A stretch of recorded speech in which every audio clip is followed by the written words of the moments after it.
Welcome to LFPL's At the Library series, an ongoing podcast featuring author talks, programs, and events at the Louisville Free Public Library. For more information about upcoming events, visit us online at www.lfpl.org/upcoming events.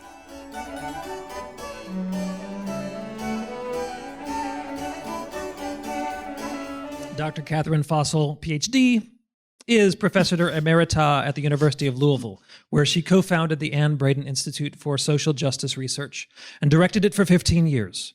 Fosl is the author of 3 books of history, including the award-winning Subversive Southerner, Anne Braden and the Struggle for Racial Justice in the Cold War South.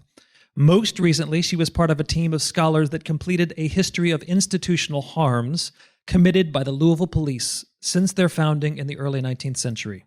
That report is available on the Louisville Metro website, and there are several community discussions planned about its findings, which echo those of the recent Department of Justice report. If you would, please give a warm welcome to Dr. Catherine Fosl.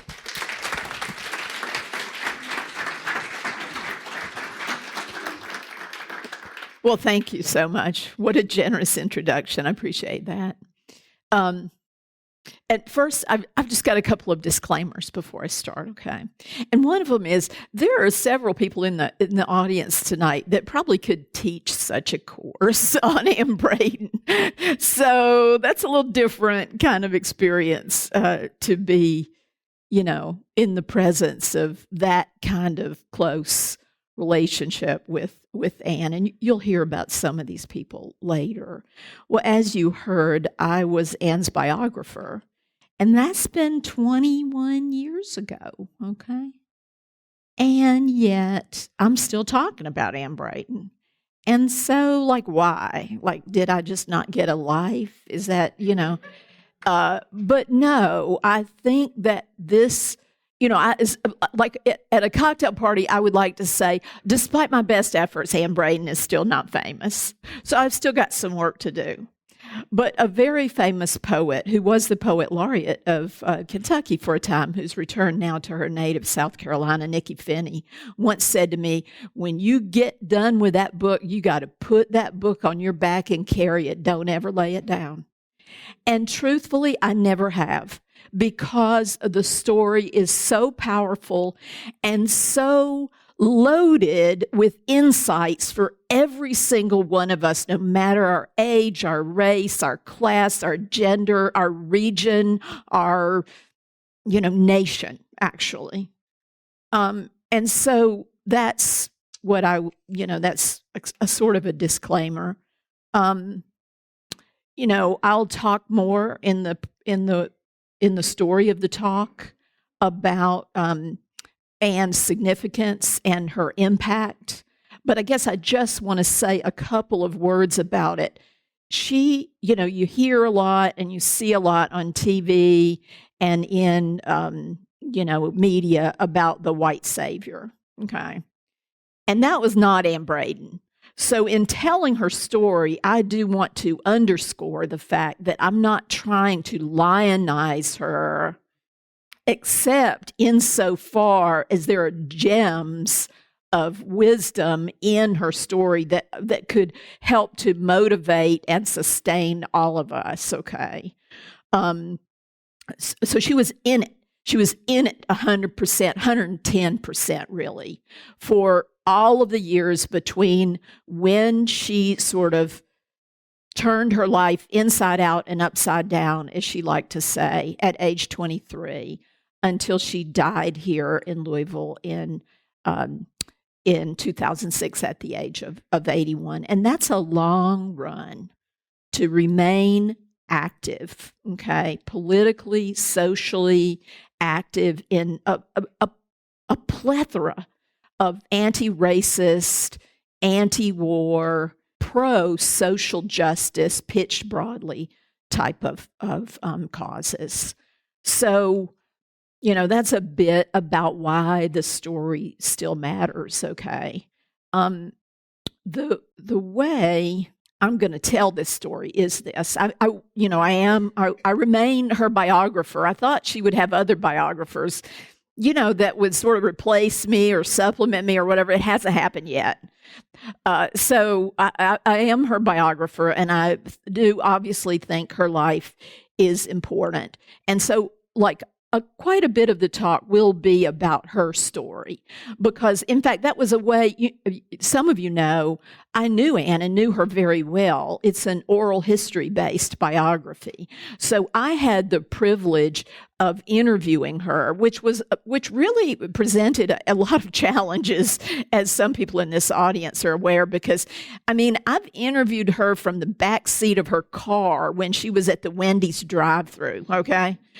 She never stopped. That was her basis for allowing me to write her story, was she thought she would never have time to write it herself. We did sort of start off with the idea that it would be a co-authored kind of autobiography as told to, and she finally just said, go on and do it, But so I will, but in her case, in many cases, I believe, and she came to believe, that biography is a great way into larger, thornier, wicked problems of history that really just aren't so easy to grapple with in an abstract or a collective way. But when you hear the story of one person, it can really help sort of put it all in a framework. So I'm going to give an overview of her life and times.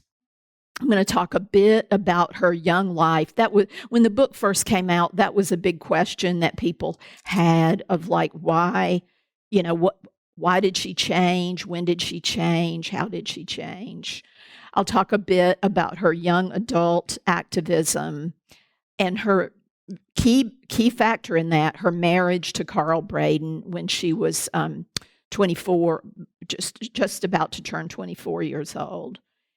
And then the case, the Wade case that made her and her husband Carl infamous, both here in Louisville, but also with big reverberations around the nation in the years of the Cold War anti-communist witch hunt, in which that happened, 1954.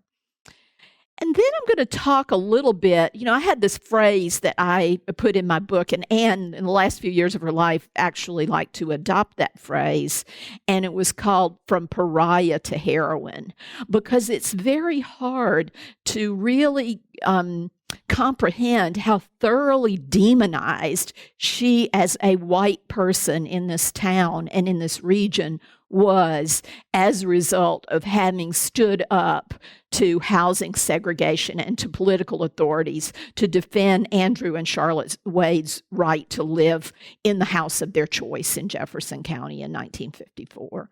And so I'm going to talk a bit about that pariah status and that process of how she was reclaimed by later generations, and really eventually by the final decade or so of her life was really a heroine in many ways, received numerous awards and that sort of thing. And then I'm going to talk a little bit about her legacy and the ripple effects of her life's example, okay? Some of you were at the talk I gave last week. That was the focus of that talk, so I'm not going to re-give that talk, no worries. But I just want to say a couple things about it. So let's get started. And one other thing I wanted to say is, please do interrupt me with questions or comments, because I'm covering a great deal of ground conceptually and sort of in time.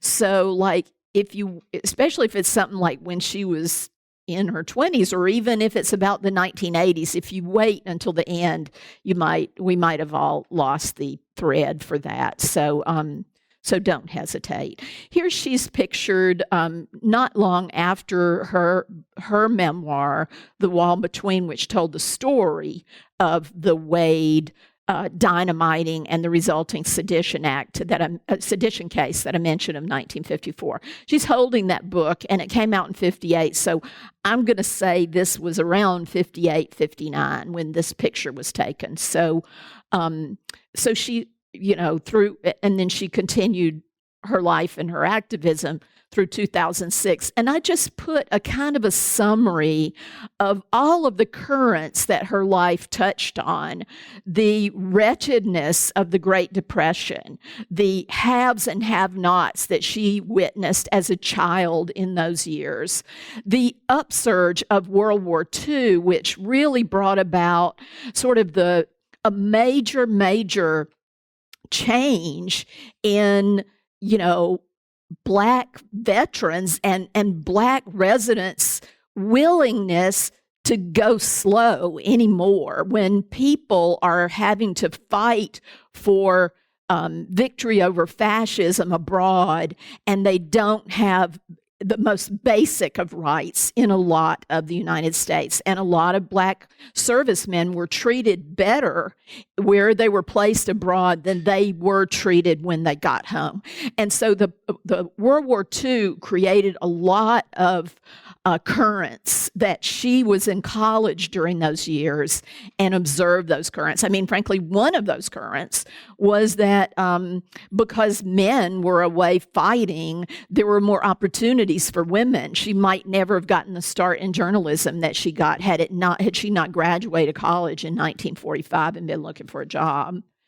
Then the post-war years, I mean, one of the largest labor movement upsurges in American history happened in 1947. This was the year of incredible strikes and upheaval.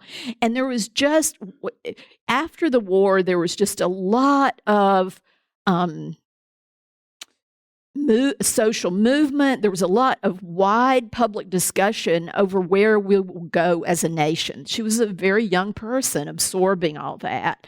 And then in the McCarthy years, and I'm going to say more about that later, but the clapping down on dissent that she and her husband and their colleagues were victimized by right here in Louisville. And that was the 1950s. Then in the 60s, you see this great movement burst forth. I was just chatting with somebody today, this is an aside, and I was like, I wouldn't have wanted to live any other time. I just wouldn't have me, Kate, not Anne, but I think Anne felt that way too. Like it was a moment. She used to like to say the country it just began to finally repent of its sins. And that was blunted by the resurgence of racism and the messaging about privatization that came about in the Reagan years. And she was out on the front lines during those years too. The growth of neoliberalism, let the market rule. That was a very big change that people of her generation and mine lived through between the 60s and the 80s. And then, now, she did die in 2006. She did not live to see the election of the nation's first Black president, but she did observe the ascent of Obama, okay? And it was sort of seeming as if that is the way it was going to go. Oops, gosh, I guess I can't take this sweater off. My microphone is about to come off. Can you hear me still? How's that? Is that better? Or is it gone? Sorry. You need to take your sweater off? I would love to. I feel like a model. Okay. Sorry. Thanks. All right. So that's, just the flow of her life. So with that, let's dive in and talk about her young life. Here's a timeline that might help to place her. I've mentioned some of these things. She was born here in Louisville. She didn't live here long as a baby, as a child. Her dad was a salesman that traveling sales all around the South. She lived in Mississippi. She lived in Alabama. She lived in Virginia. She lived back in Kentucky. And at the age of 7, her family more or less located itself in Anniston, Alabama. And that's where she spent her growing up years through the end of high school in 1941. And then it's not on the timeline, but then she attended women's colleges during the exact years of World War II. And her kind of epiphany, I would say, began in a kind of intellectual awakening because it hadn't been that intellectual, frankly, in the public schools in Anniston, Alabama at that time. The South had a hard enough time keeping up with one school system, but because of racial segregation, Southern states maintained two school systems, and they did not maintain them well. I like to say, again, an aside, I never even thought that history might be a field I would be into, because in Georgia public schools where I grew up, all I had was coaches. They might have read the book once right before class, that's all. And then it was like, oh, history, okay, when you get to college. So she came back to Louisville as a young woman to work as a reporter on the Louisville Times, which used to be the afternoon companion to the daily paper, the Louisville Courier-Journal. And that's where she met and soon married her husband, Carl Braden. And they were active together, and the Wade Purchase, the arrest, the dynamiting, the arrest, the sedition trial, all that happened in 1954. And then 4 years later, she wrote the story of it, which is really kind of unpacking the psychology of white racism in the South, okay? And the book is right over there. As he said, I really want to encourage you to get some of these books and read them if you haven't. And I highly recommend her book for everybody that lives in Louisville or ever has or ever wants to. And so then in the 90s, or really late 80s, but certainly by the 90s, she began to get awards. I mean, she had been such a pariah in this city ever since 54. But, I mean, that changed by the 1990s, and she won a very prestigious national award, the ACLU Roger Baldwin Medal of Liberty in 1991. And then 11 years later, she was inducted into the Kentucky Civil Rights Hall of Fame. And then she lived her entire adult life here and died here in March of 2006. And so there's this. It's really just like a picture show. This slideshow. I'm the audio. There she is with her parents, and I think this is an important thing to just focus on for a moment, because her parents were both Kentuckians. Her dad was from Owensboro. Her mom was from Henry County, Eminence, Kentucky, which is where both Anne and Carl are buried today. But so they were Kentuckians, and especially on the mom's side, very much saw themselves as like petite bourgeoisie. And more than that, I would say, actually, they saw themselves as Southern aristocracy, because her mom descended from some of the first white settlers to come in to Kentucky in the late 18th century with Daniel Boone. And they were staunch segregationists, very, very staunch, like looked to slavery times as like a good thing, and looked to the loss of that sort of involuntary service as like a loss for white Southerners and for their family. So she never heard segregation criticized in her household growing up. But what she did hear was the message of Jesus loves the little children, red and yellow, black and white, if you've ever heard that song. And that song really, actually, they were devout Episcopalians. In part, Anne would be mad if she was here today by my saying this, because it is a big criticism of her mother, but her mother was a terrible social climber. And they joined the Episcopal Church because it was the more elite church in Anniston. And she was a wannabe wealth, despite the fact that she was married to a feed salesman. And but Anne was very devout as well. And I would say that her Christianity, her radical brand of Christianity, was a major ingredient in why she changed. It was a major ingredient in motivating her anti-racism, really, for the rest of her life. So there was the paradox of that kind of Christianity alongside this kind of absolute white supremacy, seeing themselves as those who should rule, okay? She did, yes, not pictured here, but she had an older brother who turned out to be quite conservative and joined the Navy, and they were never close in adulthood because he felt that her radicalism, her reputation, communistic, socialistic reputation, because they really were on the front pages of like the U.S. News and World, not front page, but they were in U.S. News and World Report, Newsweek, Time for the Wade purchase and the resulting violence. He felt that she had meaningfully impaired his career. So they were not close as adults. But she did have a brother growing up. She also had a little dog that was very dear to her.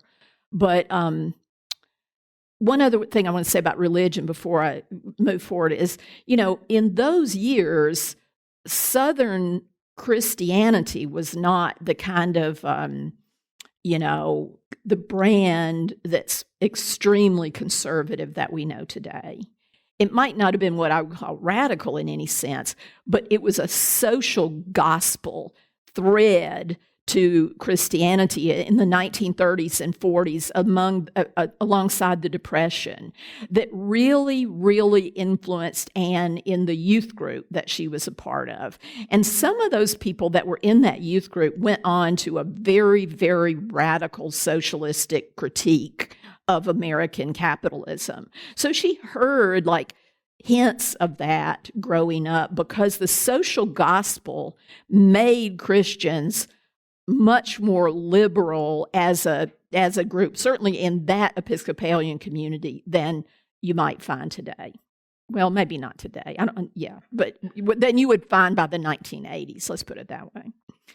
And here, this is an interesting thing. When so many people told Anne to go back to Russia, which of course she wasn't from Russia, etc. But as part of the, red baiting and baiting generally of her, she found it very handy to say that she was the namesake and the 5 times great-granddaughter of one of the first white women to come into Kentucky with Boone in the 1770s. And so, as I was writing her life, and this woman, she was no saint, mind you. She outlived 4 husbands, all of who died fighting indigenous people.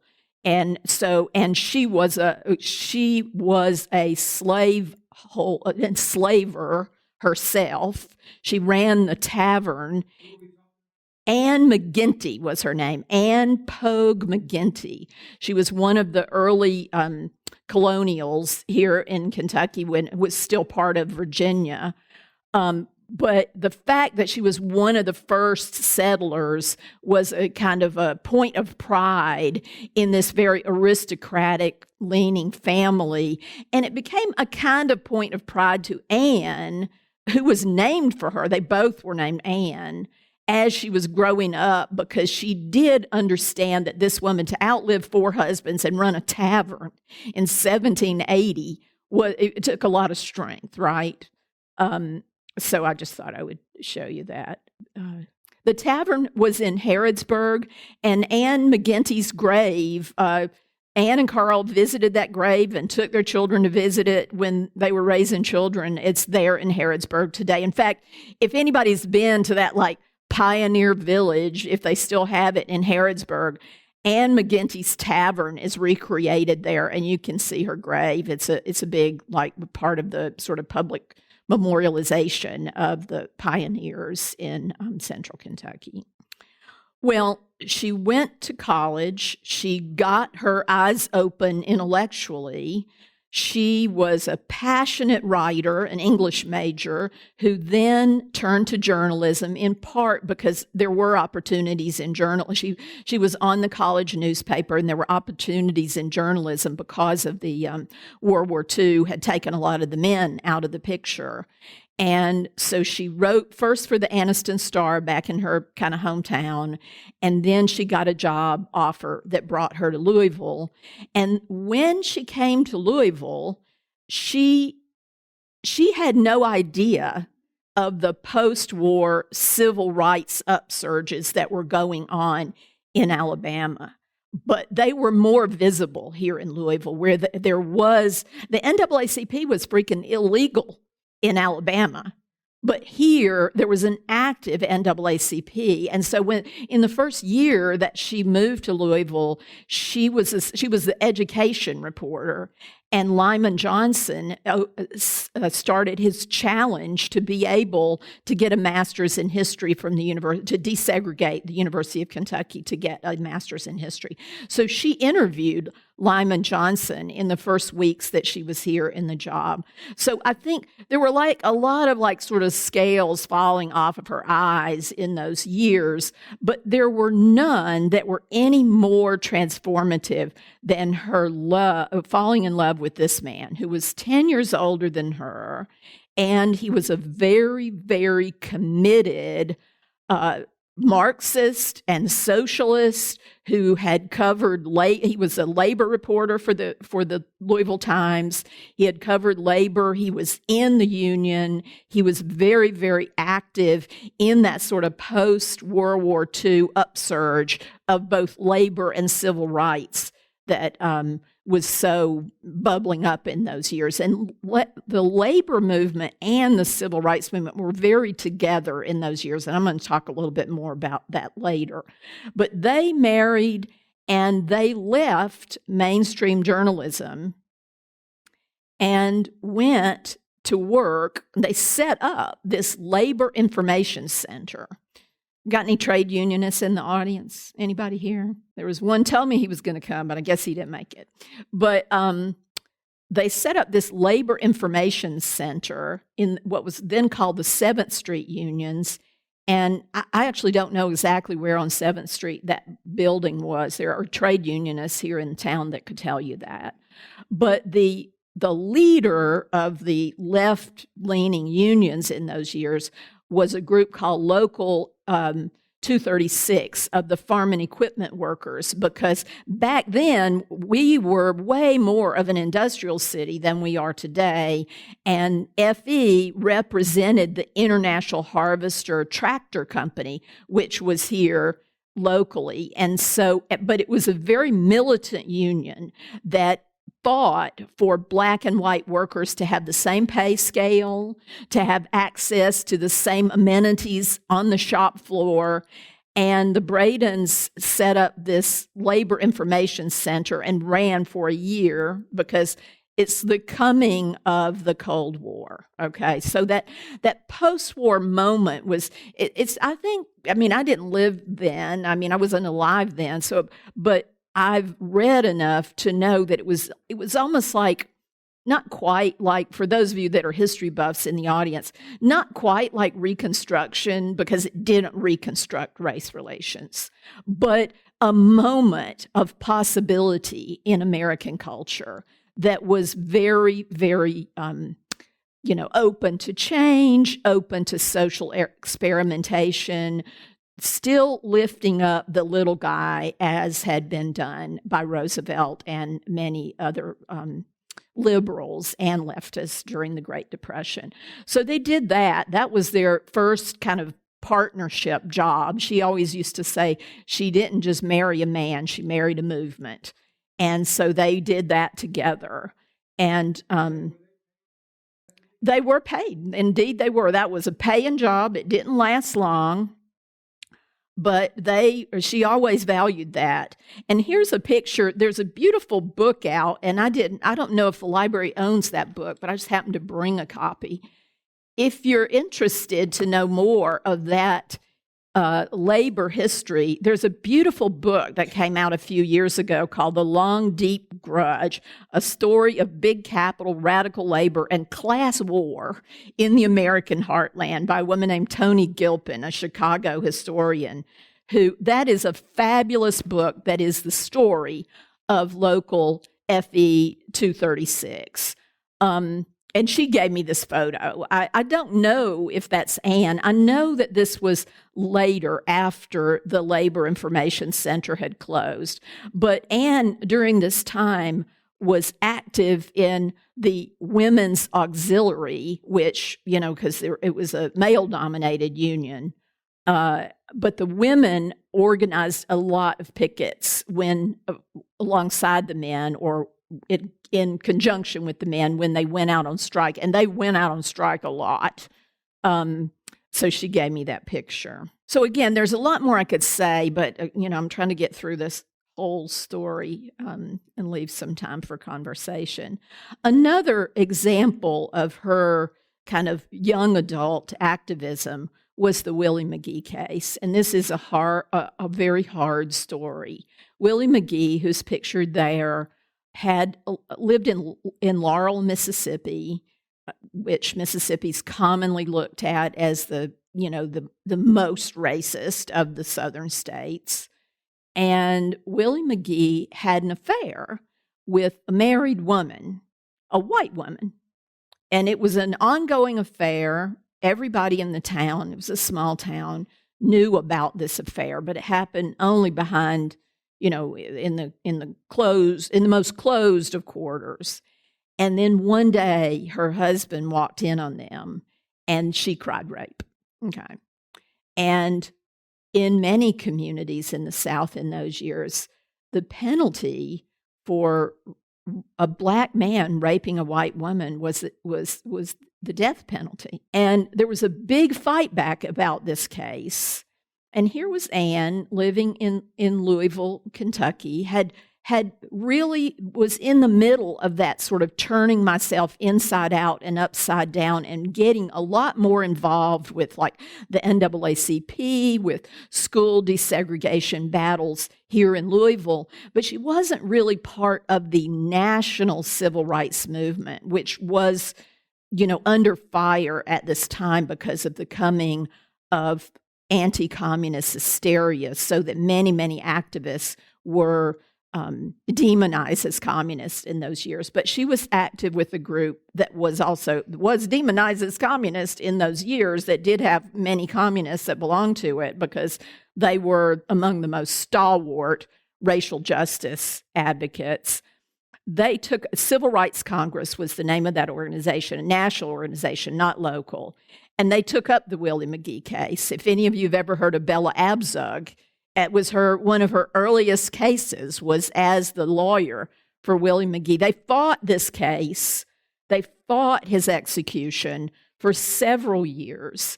And finally, the Civil Rights Congress sent a delegation specifically of white women willing to go and appeal to the governor of Mississippi. And Anne was part of that delegation. And so she went to Mississippi. It was in early 1951. All the appeals had pretty much been exhausted. There wasn't any other way other than possible commuting the sentence by the governor. They were not allowed to see the governor. In fact, they were taken. There's a delegation of white women, very few of them from the South, but Anne was from the South. They were taken and held in the Jackson jail in protective custody. And then they were driven to the border of the state and put on a bus out of the state. So this is how the Mississippi authorities responded to this appeal that they were trying to make. But Anne came back to Louisville, and she wrote about the case, and she spoke about the case, and she had friends in the press. She and Carl, put the reporter on that wrote this story. And the head of the Civil Rights Congress in those years was a guy named William Patterson, a black man.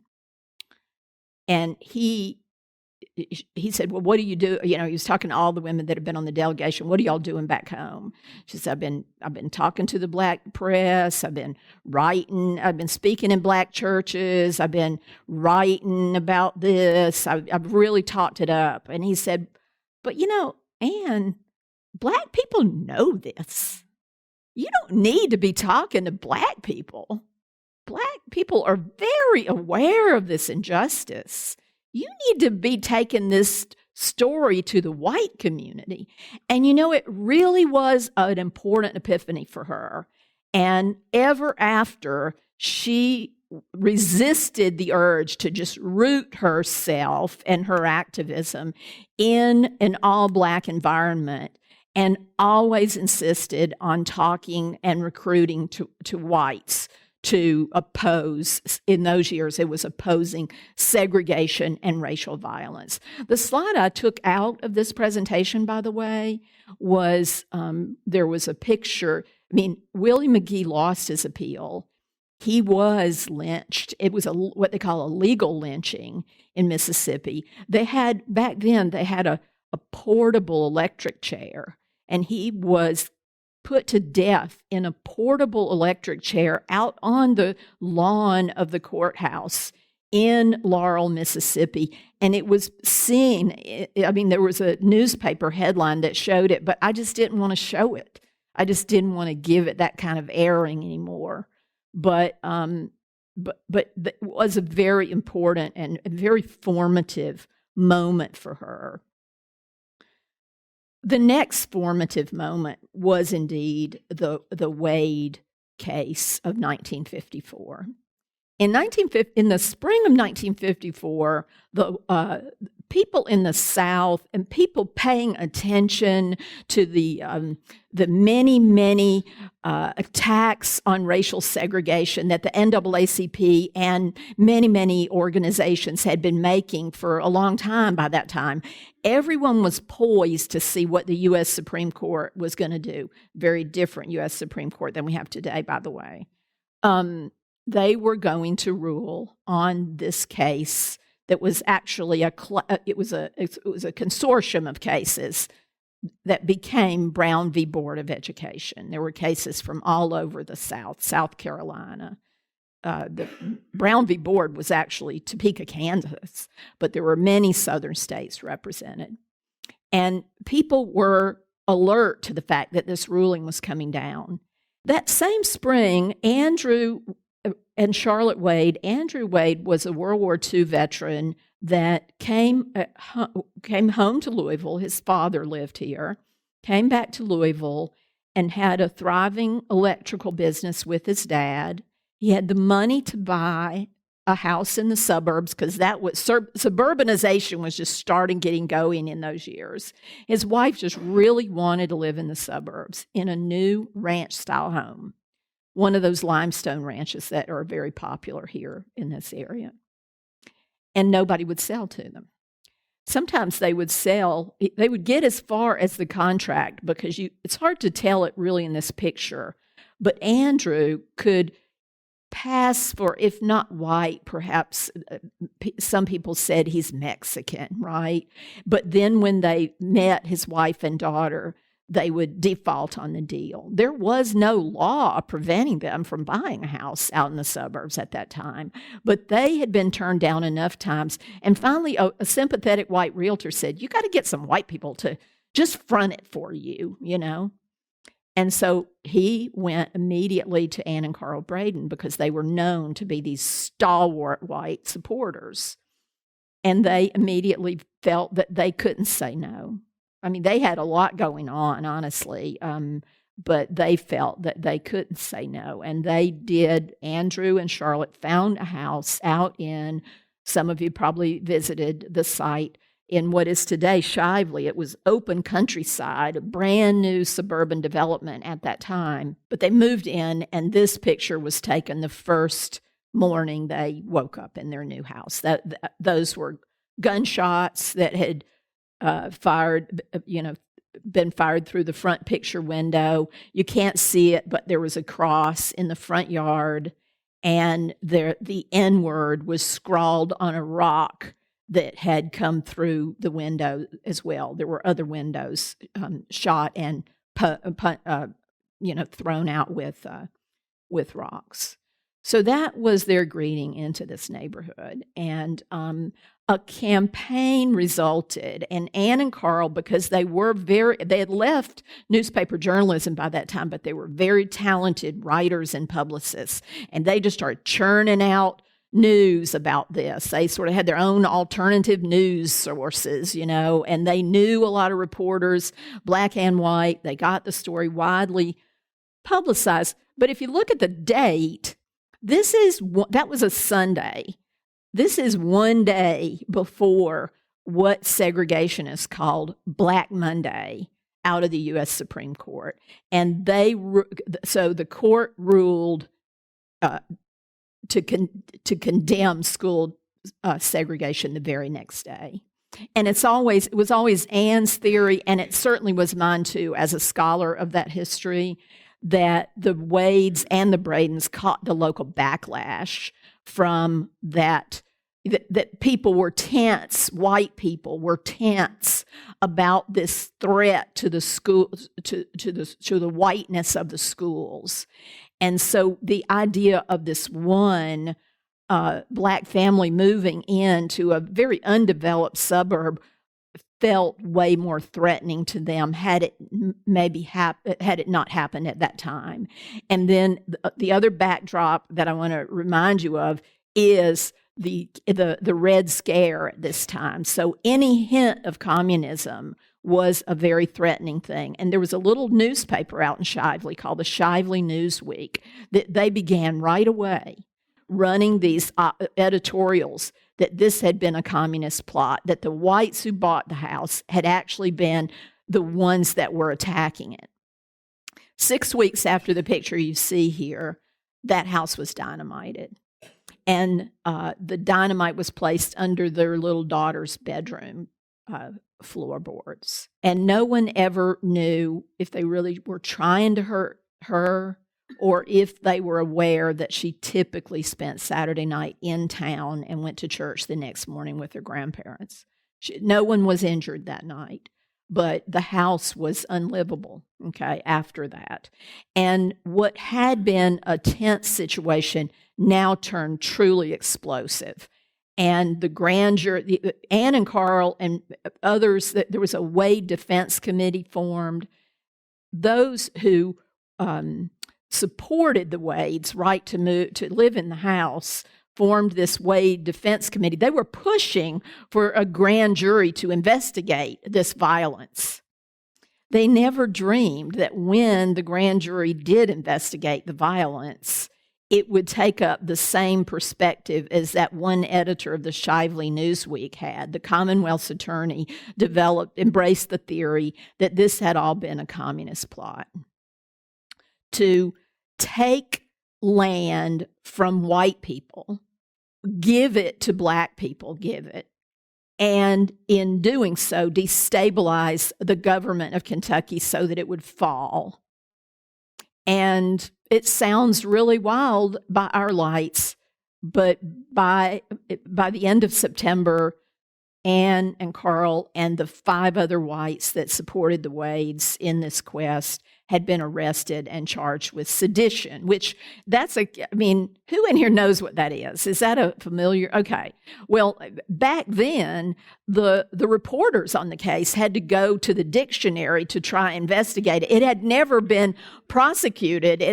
No one had been charged with it in Louisville ever before. It was a law that had been put on the books during the first Red Scare back in the immediate years after World War I. I want to say it was a 1919 law, but it had never been used.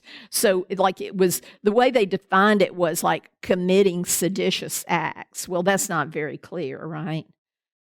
But at any rate, it was a grim situation. And even though Andrew Wade testified 10 times under oath that the purchase had been his idea, the theory was that he and his wife were dupes of these white communists. Yes, there is. In fact, there's a civil rights history tour brochure right over here, and that is one of the sites on that tour. That was one of the last things that Anne and I worked on that together and put up that marker. But I will say this. Do we have Shively residents here, anybody? Well, if you drive by, so one thing they did was change the name of the street. It was called Roan Court then. It's now called Clyde Drive. But I went my own self and knocked on the door of the homeowner at 4010 Clyde Drive and asked him if we could put the marker there. This is 2004. And he said no, because a white guy. It's a very multiracial neighborhood now, I have to say. I think it was far more multiracial than my neighborhood of the Highlands ever thought about being. And white and black neighbors supported us in erecting that marker. But this guy said, no, I think I don't want it here because, like, I own a chain of McDonald's and I'm afraid everybody's going to think, like, that's me that did that violence. It wasn't that confidence instilling, right? But we put the marker at the head of the street instead of in front of the house itself, because you don't want a marker to go in front of a homeowner that doesn't want it there. Yeah. Well, that's true of a number of markers. You know, I think, are you sure you're not thinking about the Braden house? Because that's where the marker got knocked down. Well, the marker's always been there when I've seen it, but, you know, hey, they have to refurbish these markers. Markers are defaced because of people that disagree with the message on the marker, okay? But at any rate, it'll be 70 years this June since this happened, okay? And so reluctantly, the Wades had to move out of their house. There was a lot of back and forth legally of them trying to get the damages for it.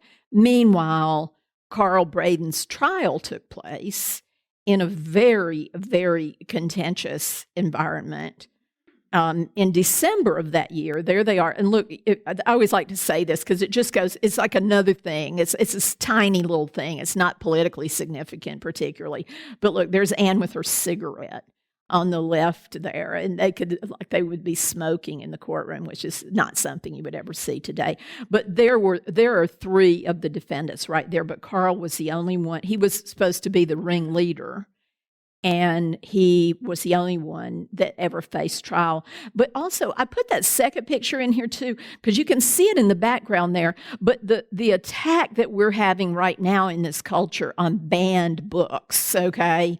I am reminded of it by this, because that was the basis, that was the evidence against them. The Commonwealth's attorney got a search warrant and raided their house out at 44th in Virginia, took 800 books, and they argued that no one but a communist would have a copy of the USSR Constitution. They lumped it all together. They also said nobody but a communist would have copies of Dostoevsky novels either. So, the Bradens, and you can still go to UofL Library today and see some of these books. The Bradens, once they got past the trial, because he was convicted, he served 8 months in solitary confinement of a 15-year prison sentence. And she raised the $40,000 bond that was the highest bond ever set in the state of Kentucky at that time, and got him out. So he was out on bond when the Commonwealth's attorney set aside the charges because of a U.S. Supreme Court case that superseded state sedition laws and said the feds should be the ones to prosecute you for sedition, and then they never did.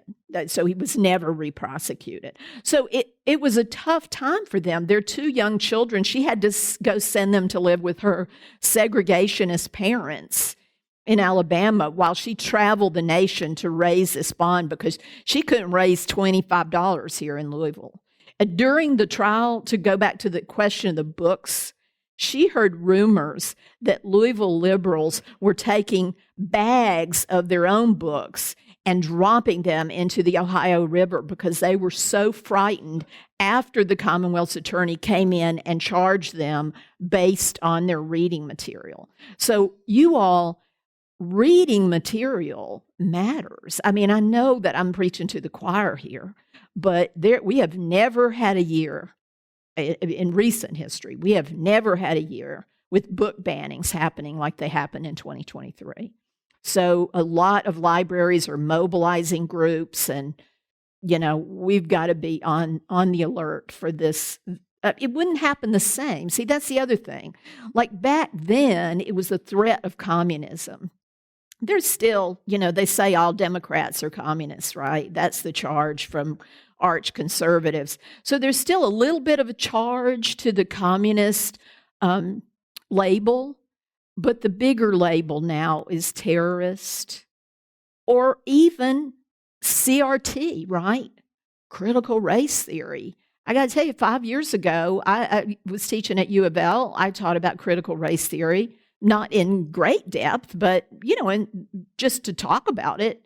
But I could never have imagined that those 3 words would make it to Fox News.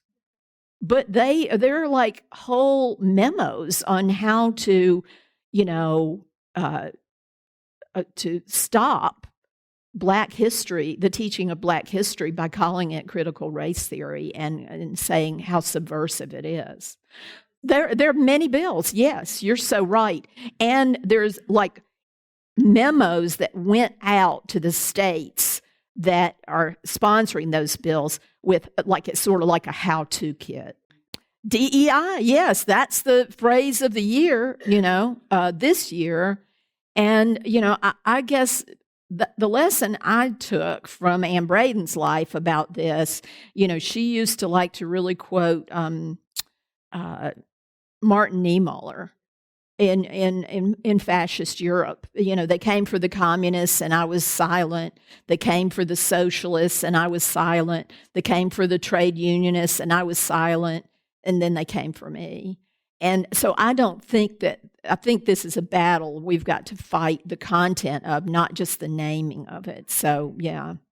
So thank you for that question. Well, I was about to tell you an aside with that. So there were 800 of them. And finally, interesting, again, there's so much. there have been 2 plays written about this story, and really a lot more could, creative writing using this as kind of the basis.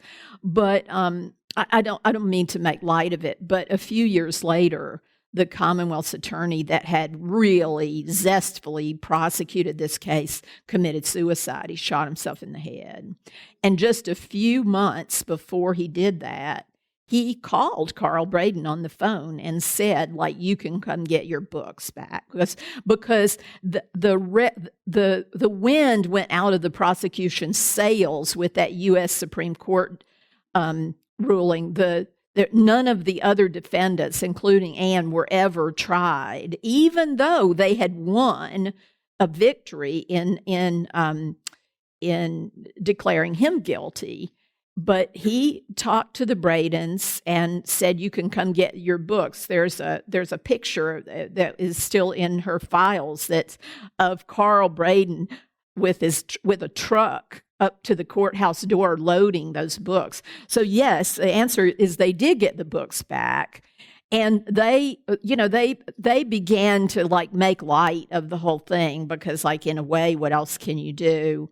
But they gave hundreds of the books away as Christmas presents because they all were stamped prosecution exhibit, 1844A and, that kind of thing. And they gave away a lot of them at the Anne Braden Institute at UofL. Still, there's probably, I don't think it's even 100 of the 800 that are left today, but there's enough that you can see, the range of reading. And just like the prosecution used the books for its case, some of the books, like Plato's Dialogues and a biography of Einstein, are in the Institute today, and they are labeled defense exhibit. So it's yes, we do read about Stalin, but we also read, we read widely. But the real tragedy of that case is that Andrew and Charlotte Wade were never able to, the whole focus of the attention turned to the Bradens as these Reds. The Wades were never able to get justice for the people that dynamited their house. even though there were only like 3 houses in that community. It was a subdivision that was just starting to be developed. And one of the houses was occupied by a guy that worked in a munitions factory across the river that carried that brand of dynamite. But he was never even investigated. And in the grand jury, because Anne and Carl, again, always the paper people, I don't want to, I could spend the whole rest of the time talking about this case, and I don't want to do that, but it is interesting. But they put together like a typescript of all the grand jury questions and answers. And, the neighbors did admit to burning a cross out there, but they said it's not a cross, it's just 2 boards nailed together. So again, just like, is as plain as the nose on your face, but that, the authorities could only see these like atomic spies or like reds under the bed. They couldn't really see what was real. So the Wades finally sold that house. They were able to get their money back out of it. And they moved to a part of West Louisville because West Louisville was, a lot of it was still vast majority white in the mid-50s. But they moved to a part of West Louisville that was open to Black residents. And they lived there until they died, pretty much. Yeah, I think right off of Broadway up around 39th or 40th. Sutcliffe, that's the name of their street, Sutcliffe. And so again, that was something, though, that Anne especially, I never knew Carl, so I couldn't say, but always felt very, very bad about the way that the publicity had refocused on them. And despite they did try to raise these issues, they just could never get the attention back. Like after there were no criminal indictments of the actual dynamiters, Wade tried to file a civil suit, and they wouldn't hear it. So I'm not a lawyer. I don't know exactly how all that worked, but I'm just saying it was a bitter, bitter pill to swallow. And that case, Anne used to joke, like, I couldn't organize a meeting in a phone booth. There were phone booths back then. After that case, she was asked to leave local organizations, including the NAACP. It wasn't only the whites that, ostracized her. They were just not welcome in many spaces here in Louisville. And they were about to have to leave because they couldn't make a living either. But then they went to work for a civil rights organization called the Southern Conference Education Fund that was headquartered in New Orleans. So their paycheck wasn't written in Louisville. And it gave them a kind of freedom their mission with this organization, because they came out of this case, not that she needed more convincing after the Willie McGee case, but deeply, even more convinced of just how bad white supremacy and the holding on to segregation were entrenched, and how much more white voices were needed to speak out against it. So their whole mission with the Southern Conference Educational Fund, SCEF, they called it, was to recruit, to give more publicity to Black-led civil rights campaigns that were happening in little communities all over the South, and also to recruit more whites to join in. And that's the work they did from 57 through the early 70s. But those charges followed them, and that's when they became pariahs. They could go to Alabama, and in the press would be, the Reds coming to Anniston, that kind of thing. They went to Jackson, Mississippi, same deal. I'm going to show you. I'm not quite there yet, but I'll show you a flyer that one of the legislative committees in Alabama put together about it. But here they are. That's after their youngest child was born, and this is just a few months after the student-led sit-ins began to sweep the South. And what Anne used to like to say is it sort of broke the pall of the 50s. Well, it wasn't just taking the heat off. He just was, he just wanted to state for the record that he wasn't a dupe, that it was his idea. But he was friends with the Bradens. They traveled together to speak about this case. They could not get support in Louisville. If Anne had been stuck with Louisville to raise Carl's bail, he would not have gotten out. But they traveled the nation, and in doing so, they met a lot of leading Black civil rights lawyers, like there's Rosa Parks, leaders. There's Rosa Parks sitting in Anne's living room in 1960-61 being interviewed for an article in the Southern Patriot newspaper that they put out through SCIF. They got to know Dr. King very well. But in those years, Dr. King wasn't famous. When he and his wife came to Louisville, they stayed with the Bradens. This is prior to his winning the Nobel Peace Prize. And during those years also, these investigating committees, the most famous of which is called HUAC, the House Un-American Activities Committee, pursued them, relentlessly. Carl was arrested. In this right here, he was on his way to prison for taking the First Amendment when they were investigating. The HUAC came to Atlanta and subpoenaed Carl. He was up on vacation in Rhode Island, came to Atlanta and subpoenaed him to look at communist involvement in the civil rights movement. And they said, are you now or have you ever been a member of the Communist Party? And he took the First Amendment and he went to federal prison for a year for it. But Dr. King led the clemency campaign for Carl Braden. That is a story that very few Louisvillians know today. But these charges followed them. They dogged them all through the 60s.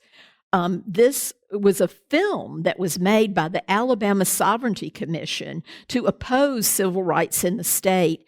And if you see, not only is it very caricaturing and disrespectful, but it's got like Anne and Carl like as the lead, like the head of this ring of radicals.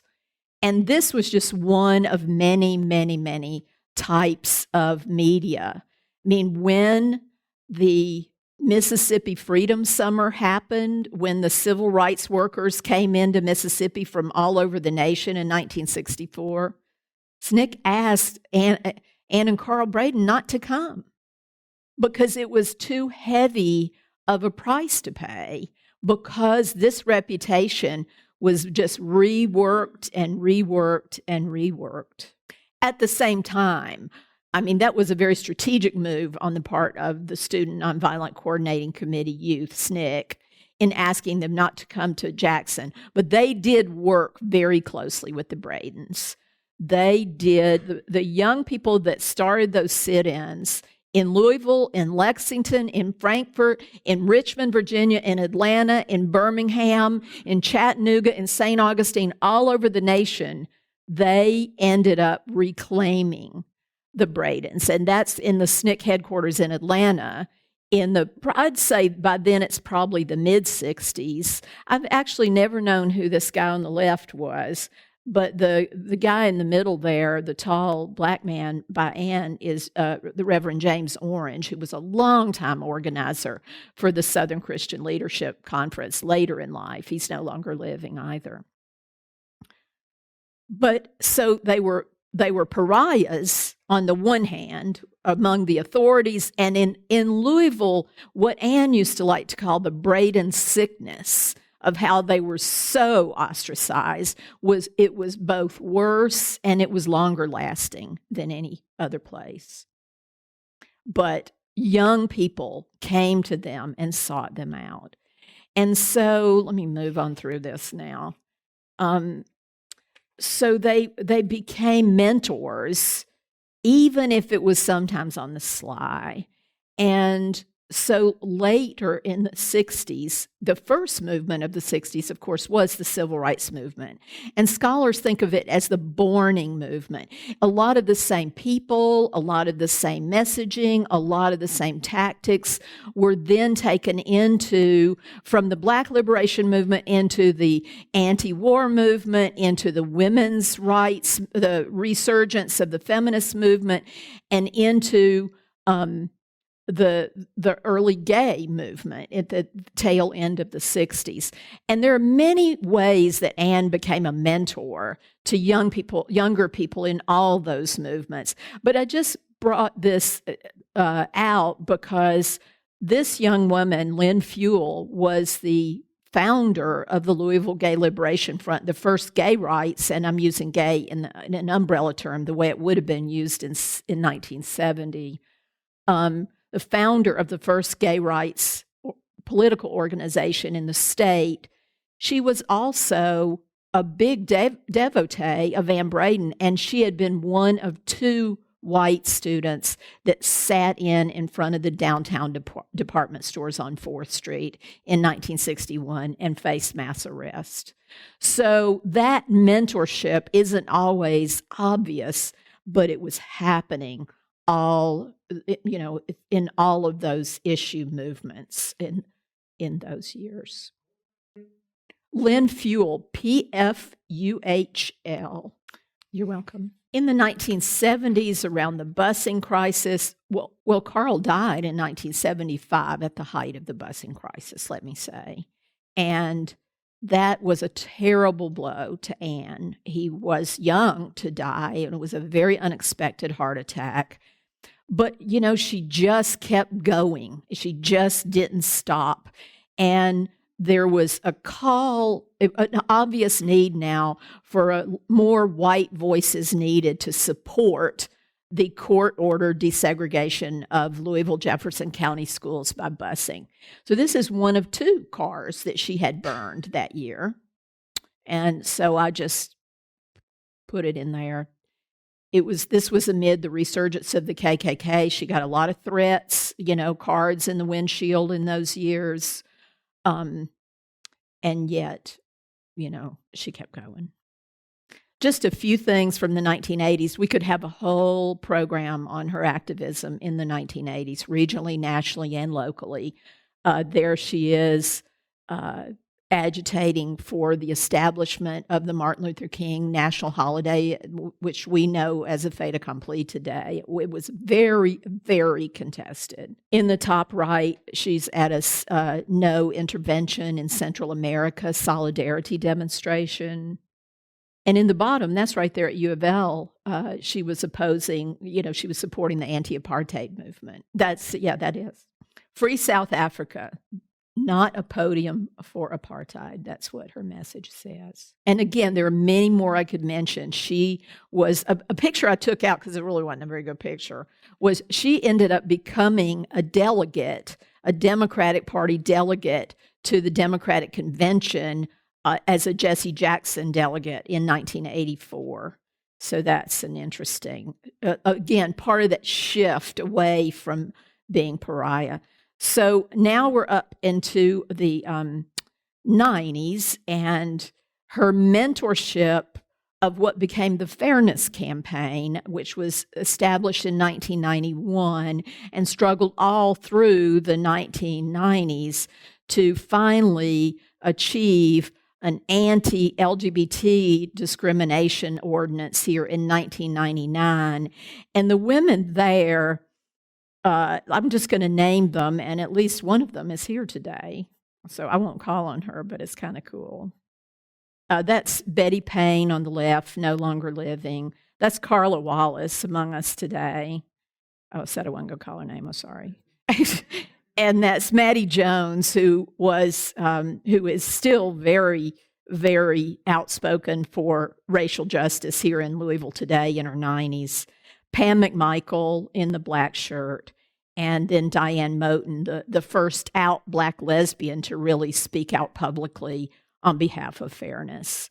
And I just want to mention Carla and Pam with regard to Anne's mentorship. because, unlike many like LGBT organizations of that era, our fairness campaign was women-led, was intersectional in the sense of embracing racial justice in a central way, and broader conceptions of justice like reproductive justice and economic justice. And those two women are largely responsible for that. And they were very closely mentored by Anne Braden. She didn't sit down and say, I'm going to mentor you now. Carla had grown up with Anne, knowing her, because her parents were friends with Anne and Carl. And so when she came back to Louisville after college, wanting to get involved in things, you just knew that you would go find Anne. And then through Carla came Pam McMichael, who was a very dedicated lesbian feminist, but was very kind of clueless initially about the centrality of racial justice. And Anne Braden had a very profound impact on those women in those years. So I could say a lot more, but now I want to fly on through so we'll have a little bit of time to talk. And still she persisted. There on the left was her mugshot from the 1996 Valhalla protest, which was Blacks and whites protesting the exclusion of Black vendors from the Valhalla golf tournament. And then on the right, there she is, and you can see how swollen her ankles are. I hate to direct your attention to that, but that was about less than 6 months before she died. That was a national peace demonstration in Washington, D.C., and I'll never get it, actually. I'm going to just tell a quick personal story here, because she was like, Kate, I'm going to get on that bus and I'm going to go. Because after my book about her came out, then we got to be friends. She always kind of kept me at arm's length before that, but then we got to be very close. She was like, don't you want to come and go with me? And I was like, I didn't have tenure. I had a young child. I had a lot to do. I had deadlines. And I said no. And that's something I'll always think back to and wish I had done it differently. So just a few more words about mentorship. And legacy. There are two organizations that, are direct legacies of Anne and Carl Braden, and one is on the left, the Braden Center in West Louisville on Broadway near 34th, and on the right is the Anne Braden Institute at UofL, which was opened just, less than a year, right at a year after her death, and it was her namesake institute. Again, these are just a very few of the legacies that we could talk about and we might get to. In 2009, with the election of the first Black president, President Obama, came this resurgence of white supremacy extremism. I mean, we think of it's very bad in the Trump years, and yet it started with that. And there was an upswell of whites wanting to speak out about this. And again, Carla Wallace and others, many others, founded Showing Up for Racial Justice, which is a racial justice organization, especially for whites who work in close partnership with Black and brown leaders, okay? And so that, I think, is a very, very direct legacy from Anne Braden, too. And I have to say, that's a lot of surge people canvassing from the picture there. But it's brought about a real renaissance, we'll call it, of interest in Anne Braden. I think my book would have probably gone out of print had it not been for surge, right? So that's been kind of an interesting process to watch. And then as I mentioned, I gave a talk about her legacy just recently, and I used the topic of Anne Braden's spiritual granddaughters. And in that talk, I talked about 8 women, and I was thinking of those who identify as women because it's Women's History Month. there were 8 of them, and there are just 4 here. The picture on the top, and that's me when I still didn't have gray hair on the right there, but I'm not one of the spiritual granddaughters. I might call myself a spiritual daughter on a lucky day. But on the left there is Yardana Peacock, who was our first graduate assistant when we opened the Anne Braden Institute and became our first staff person, and Councilwoman Shamika Parrish-Wright, who kind of was mentored by Anne in Anne's very final years, moved to Louisville and was at the community college and was Anne's intern right before she died. And so those two, and you see the trajectory that Councilwoman Parrish-Wright has taken, and certainly through the reckonings of 2020. On the bottom left is Amber Duke, who claims Anne as a mentor, though she never knew her personally, and is now the executive director of the ACLU of Kentucky. I'm very proud that she worked for 3 years at the Anne Braden Institute. And then on the right bottom there is Miriam Williams, who was our program coordinator for 3 years after Amber, and who today is the program manager at the Center for Civil Rights Sites at the University of Pennsylvania. And so the work that these people are doing, they might have been doing it anyway. It's not a direct, line, but that ripple effect is there. And why does Anne's story still matter? Here's a quote from Anne. "What we did is what the whole country needs to do." And by we, she means those whites of my generation that changed. What we did is what the whole country needs to do. Turn itself inside out and upside down and build a society that is not based on racism. She said that the year she died. And obviously, we, the persistence of white supremacy is undeniable in the past 4 years, if it were deniable before that even. But W.E.B. Du Bois, who Anne had the pleasure of meeting and getting to know, said that the problem of color is the problem of the 20th century, but it's the problem of the 21st century too. And it's up to all of us. And thank you so much.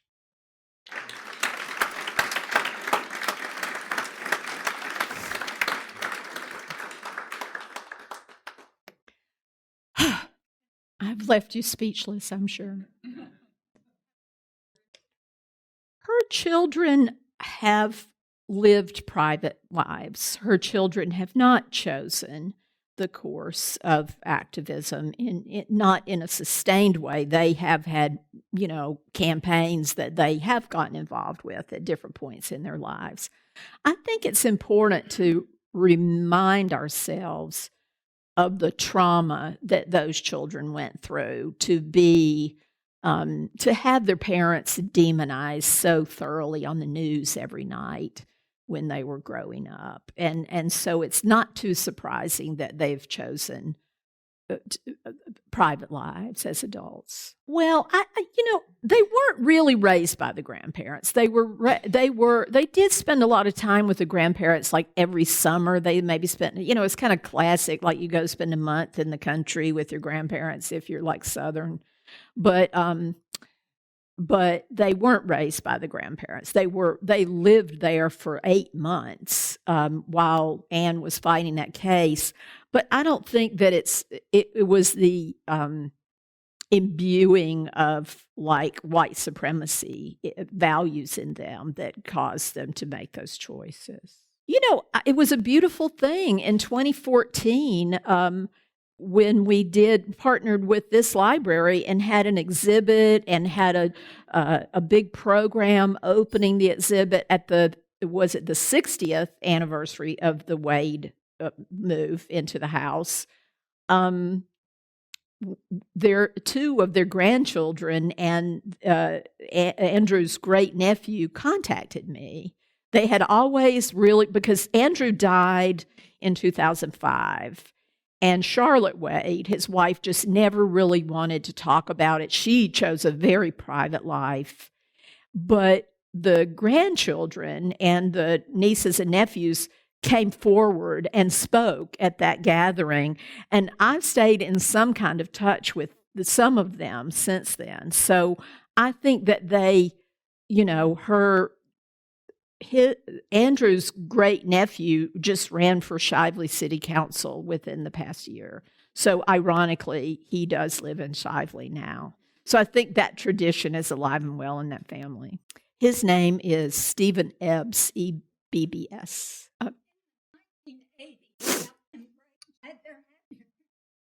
Thank you for sharing that. Carla. Yes, racism. Yeah. Well, she saw those struggles as deeply intertwined. And so too often, I think if you look at like the long view of her career, like certainly in the 80s, she worked very hard to keep it from being like the white peace movement and the people of color justice movement. And I think that she saw some, she took some satisfaction. She didn't take responsibility for it in any way, but I think that breach did get better as the 21st century rolled around, and with that resurgence of racism and that new generation of wars. And I think the third, the sort of triumvirate for her, and you probably remember this from her memorial, it's like racism, war, and poverty. And there are those, you can't really go very far in working on any of those three without encountering the other two. Yes, in the back. Yes, thank you. I really intended to say that. I just was running out of time, so I was really trying to condense it. But I think that to the extent that Anne is famous, that she is most famous for that very thing.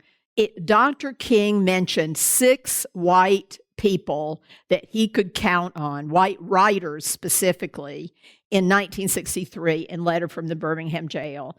And she was one of those 6 and the only Kentuckian. So they remained very, he was very respectful of her, and he saw her as someone he could count on. And that was not true of many, many of the whites that he was surrounded by. Oh, yeah, that was another thing I left out. They got indicted for sedition a second time in 1967. But by that time, they were very, they were very much a part of the movement. They weren't being held at arm's length by it anymore. And the reason for that indictment was that SCEF, that organization that I mentioned, was organizing against strip mining in eastern Kentucky, in Pike County, Kentucky. And there was a little staff that they had over there, and they were white. This was after, SNCC had urged white people to organize our own.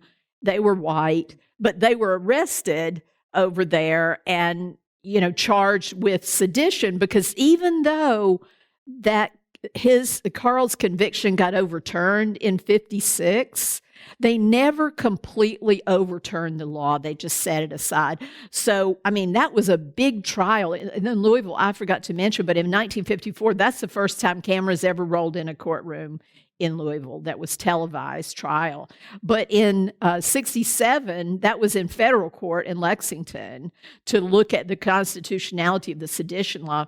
It was declared dead, and it was just like a packed courtroom of students from all over the place, and the whole thing lasted like 15 minutes. So that's the difference between 1954 and 1967. Well, she did more traveling over in eastern Kentucky during the Jesse Jackson campaign too, because unlike other later presidential candidates, Jesse Jackson did work like white working class rural communities like the miners in eastern Kentucky, and she was a part of that strategy. Anybody else? Yeah. Yes. She did. There was a period as a young adult that she didn't really go to church. But once she had children, she wanted to raise them in the Episcopal Church.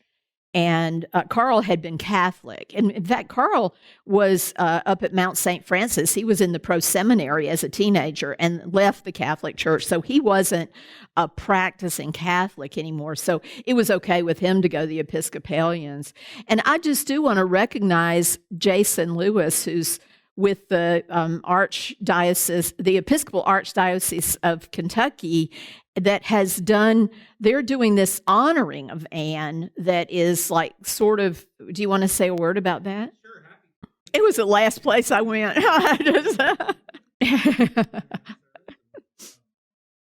Mm-hmm. Mm-hmm. Yes, thank you. And to your point, she attended St. George's Episcopal Church till the day she died. Yeah. Yes, it has. You all, thank you so much. You've been a great audience. I'm getting the message here. It's time to quit. But thank you again.